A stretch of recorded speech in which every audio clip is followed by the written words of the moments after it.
Hello दोस्तों, मेरा नाम है विभव और आज की इस वीडियो में मैं आपको एक्सप्लेन करने वाला हूँ सीयूईटी एग्जाम के लिए फिजिकल एजुकेशन का unit number 1 sociological aspects of physical education.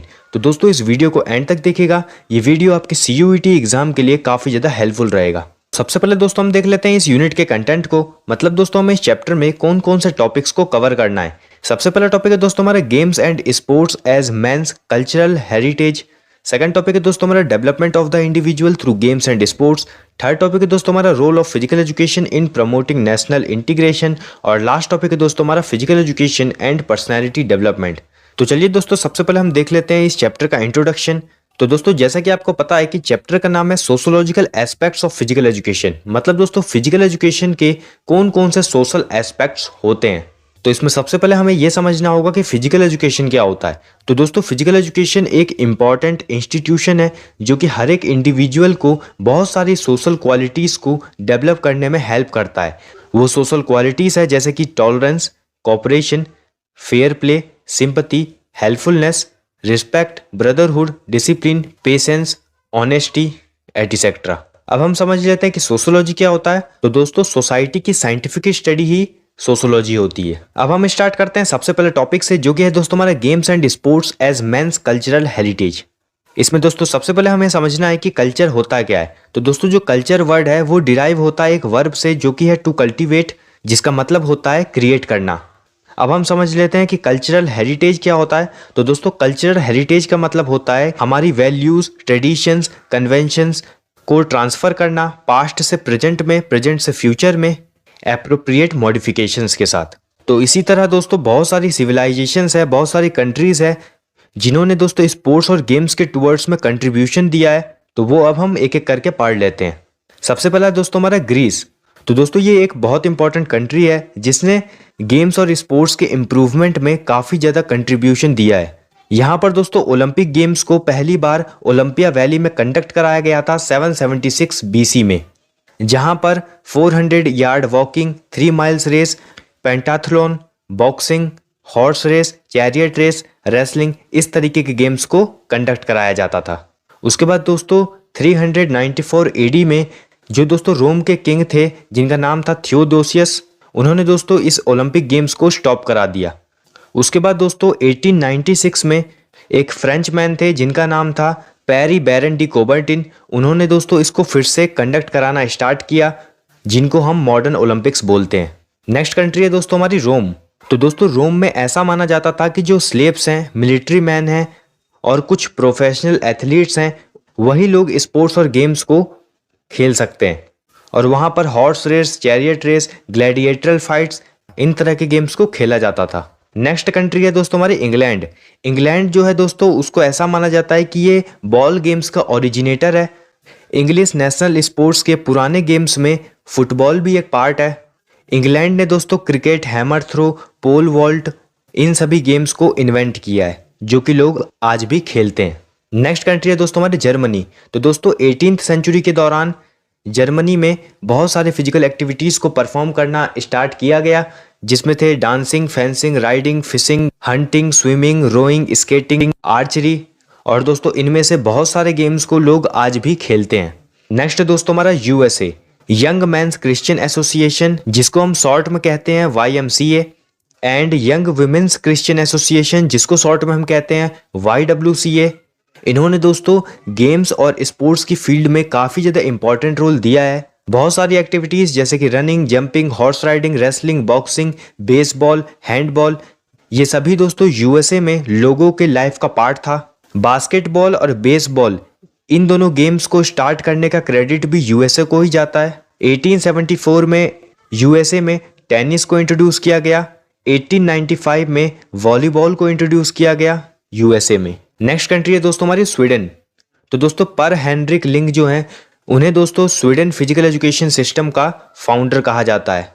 इन्होंने ही दोस्तों royal central institute of gymnastics को भी इस्टेब्लिश किया है, जहां पर दोस्तों वो ज़्यादातर जो स्ट्रेस है वो डालते हैं एजुकेशनल जिम्नास्टिक्स पर, मेडिकल जिम्नास्टिक्स पर, एस्थेटिक जिम्नास्टिक्स पर, मिलिट्री जिम्नास्टिक्स पर, जिससे वो बैड पॉस्चर्स को प्रिवेंट कर सके।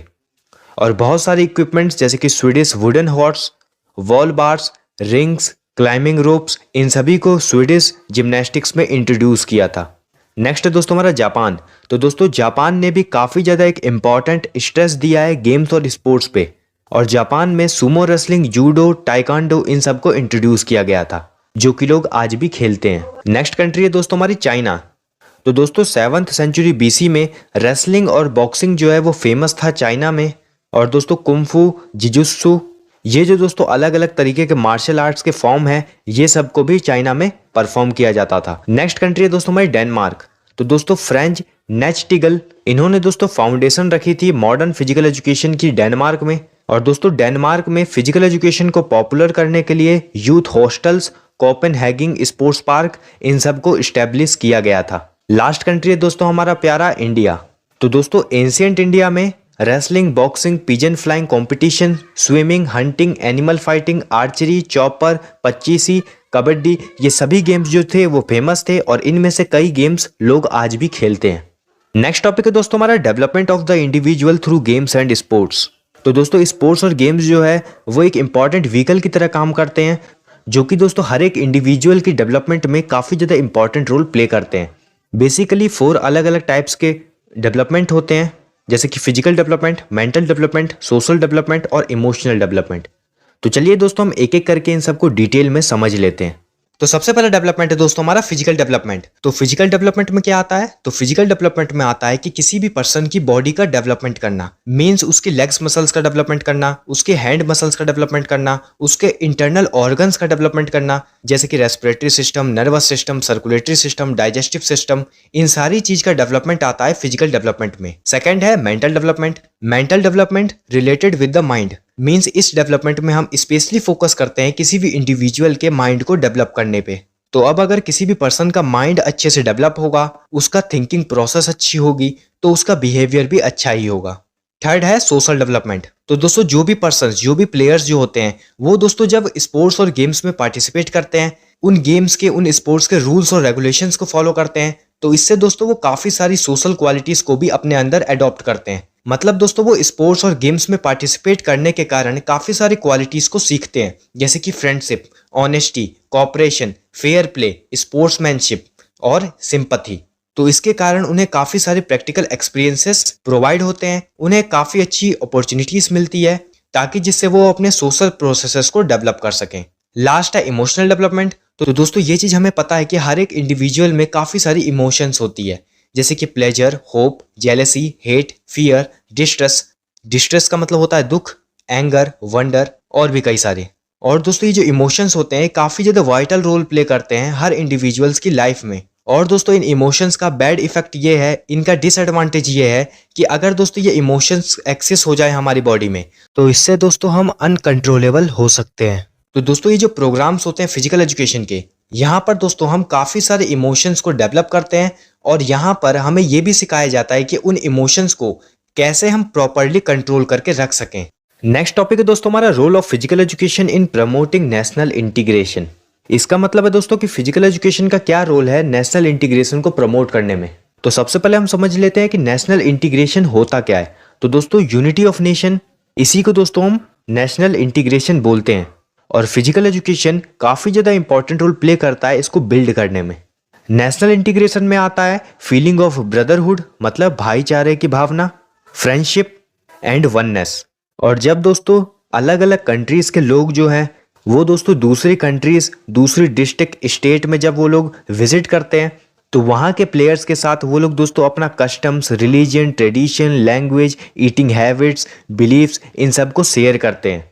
और वो लोग भी वहाँ के प्लेयर्स से बहुत सारी चीज़ों को सीखते हैं। जैसे कि दोस्तों अलग अलग डिस्ट्रिक्ट्स या स्टेट में जो स्पोर्ट्स कैंप लगते हैं, तो वहाँ पर भी दोस्तों जो प्लेयर्स होते हैं जो कि अलग अलग स्टेट से आते हैं, तो वहाँ पर भी वो लोग दोस्तों एक दूसरे के साथ अपने कस्टम्स, बिलीफ, आइडियाज़, हैबिट्स, इन सब को एक्सचेंज करते हैं, और इससे वो लोग काफ़ी सारी चीज़ें सीखते हैं। और दोस्तों गेम्स और स्पोर्ट्स जो है वो पूरे वर्ल्ड के लोगों को, नेशन के लोगों को अट्रैक्ट करता है। गेम्स और स्पोर्ट्स में पार्टिसिपेट करने से प्लेयर्स जो हैं वो कई सारी सोशल क्वालिटीज़ को सीखते हैं, जैसे कि पेशेंस, कोऑपरेशन, सिंपैथी और भी कई सारी चीज़ें। और गेम्स और स्पोर्ट्स में पार्टिसिपेट करने से प्लेयर्स की बेसिक नीड्स जो है वो भी सेटिस्फाई होती है, जैसे कि रिकग्निशन, सेल्फ रिस्पेक्ट। और दोस्तों गेम्स एंड स्पोर्ट्स में किसी भी तरीके की आपको डिस्क्रिमिनेशन देखने के लिए नहीं मिलेगा। वहाँ पर सारे लोग एक साथ मिलकर उस गेम को खेलते हैं। वहाँ पर दोस्तों आपको किसी भी तरीके का डिस्क्रिमिनेशन देखने के लिए नहीं मिलता है। भले ही जो प्लेयर है उसका क्या ओरिजिन है, क्या उसका बैकग्राउंड है, क्या उसका रिलीजियस बिलीफ है, क्या उसका इकोनॉमिक स्टेटस है, इन सब से परे हटकर सारे प्लेयर्स जो हैं वो एक साथ मिलकर उस गेम को खेलते हैं। तो दोस्तों हम कंक्लूड कर सकते हैं कि जो फिजिकल एजुकेशन है वो एक कॉमन प्लेटफॉर्म प्रोवाइड करता है सभी लोगों को कि वो अपने डिफरेंसेस को भुलाकर यहाँ आकर पार्टिसिपेट करे और अपना बेस्ट परफॉर्मेंस दे। इसी तरह जो फिजिकल एजुकेशन है वो नेशनल यूनिटी को लाने में काफी ज्यादा इंपॉर्टेंट रोल प्ले करता है। लास्ट टॉपिक है दोस्तों हमारा physical education and personality development. तो दोस्तों फिजिकल एजुकेशन प्रोग्राम्स जो है वो कई सारी पर्सनल क्वालिटीज ट्रेड्स को जो है वो प्रमोट करता है। इसमें सबसे पहला जो पर्सनल क्वालिटी है, ट्रेट है, वो है दोस्तों हमारा डेवलपमेंट ऑफ एटीट्यूड। तो दोस्तों एटीट्यूड जो है वो मेंटल और फिजिकल स्टेट जो है हमारी लाइफ की उसको अफेक्ट करता है। कई तरीके के एटीट्यूड्स जो हैं वो हमें देखने के लिए मिलती है, जैसे कि sympathetic attitude, winning attitude, attitude towards discipline, attitude towards physical fitness, attitude towards obedience. और ये सभी तरीके के एटीट्यूड्स जो है वो गेम्स और स्पोर्ट्स में पार्टिसिपेट करने से ही डेवलप होती है। नेक्स्ट है दोस्तों हमारा हेल्पफुलनेस। तो दोस्तों हेल्पफुलनेस की जो ये क्वालिटी है ये आपको मैचेस के दौरान ही देखने के लिए मिलती है। फॉर एग्जाम्पल जैसे आपने देखा होगा कि क्रिकेट में या किसी भी गेम में अगर कोई भी प्लेयर इंजर्ड हो जाता है तो दूसरे सभी प्लेयर्स उसकी हेल्प करते हैं। और इसका दोस्तों एक और एग्जाम्पल है, क्रिकेट में ही दोस्तों अगर कोई बैट्समैन है वो खेल रहा है और खेलते खेलते ही उसके जूते का अगर जैसे लेस खुल जाता है तो दोस्तों वो ओपोनेंट टीम का जो प्लेयर रहता है वो दोस्तों उस प्लेयर के लेस बांधने में उसकी मदद करता है। तो ये सब चीज़ दोस्तों हेल्पफुलनेस की ही एग्जाम्पल्स हैं। नेक्स्ट है दोस्तों हमारा पेशेंस।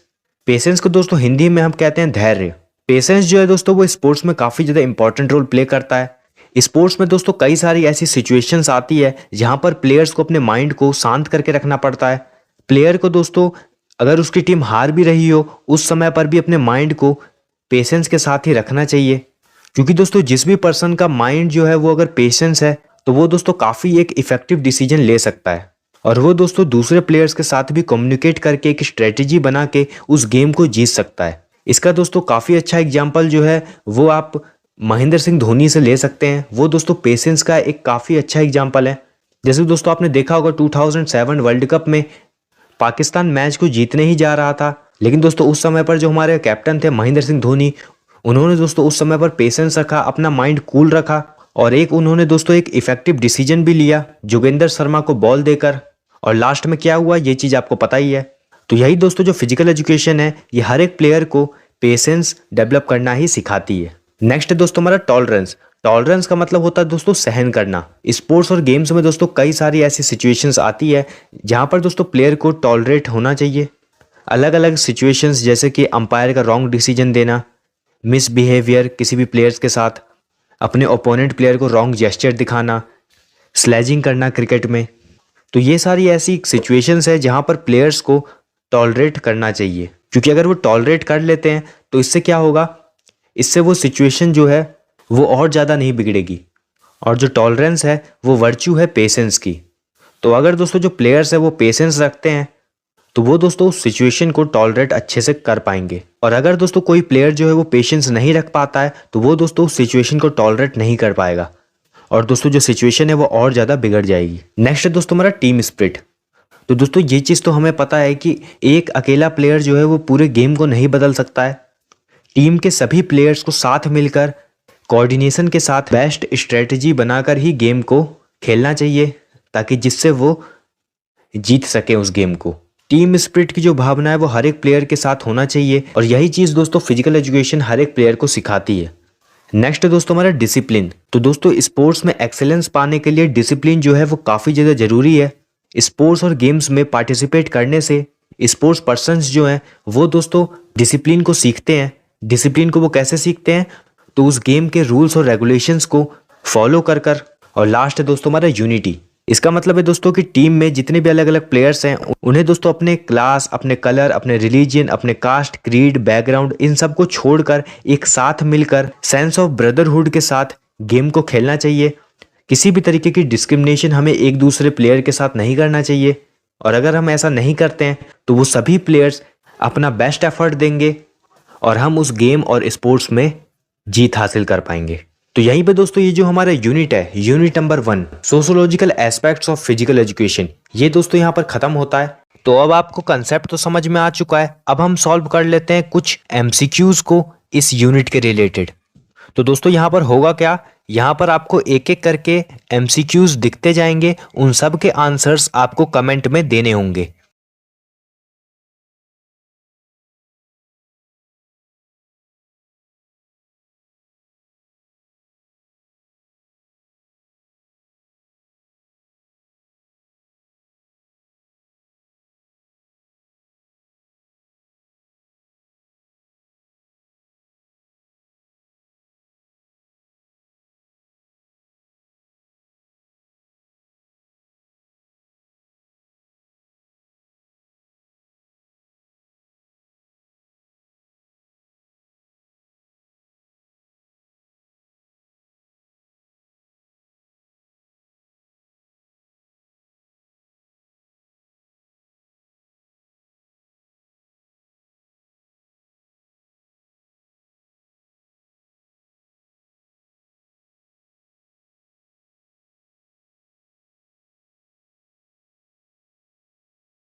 आई होप दोस्तों ये जो वीडियो है ये आपके लिए हेल्पफुल रही होगी। अगर दोस्तों ये वीडियो आपको अच्छी लगी है तो इस वीडियो को लाइक कीजिए, इस वीडियो को शेयर कीजिए अपने दोस्तों के साथ। और दोस्तों अगर आप ऐसी ही वीडियोस को देखते रहना चाहते हैं तो इस चैनल को सब्सक्राइब कीजिए। तब तक के लिए दोस्तों all the best, stay tuned with us.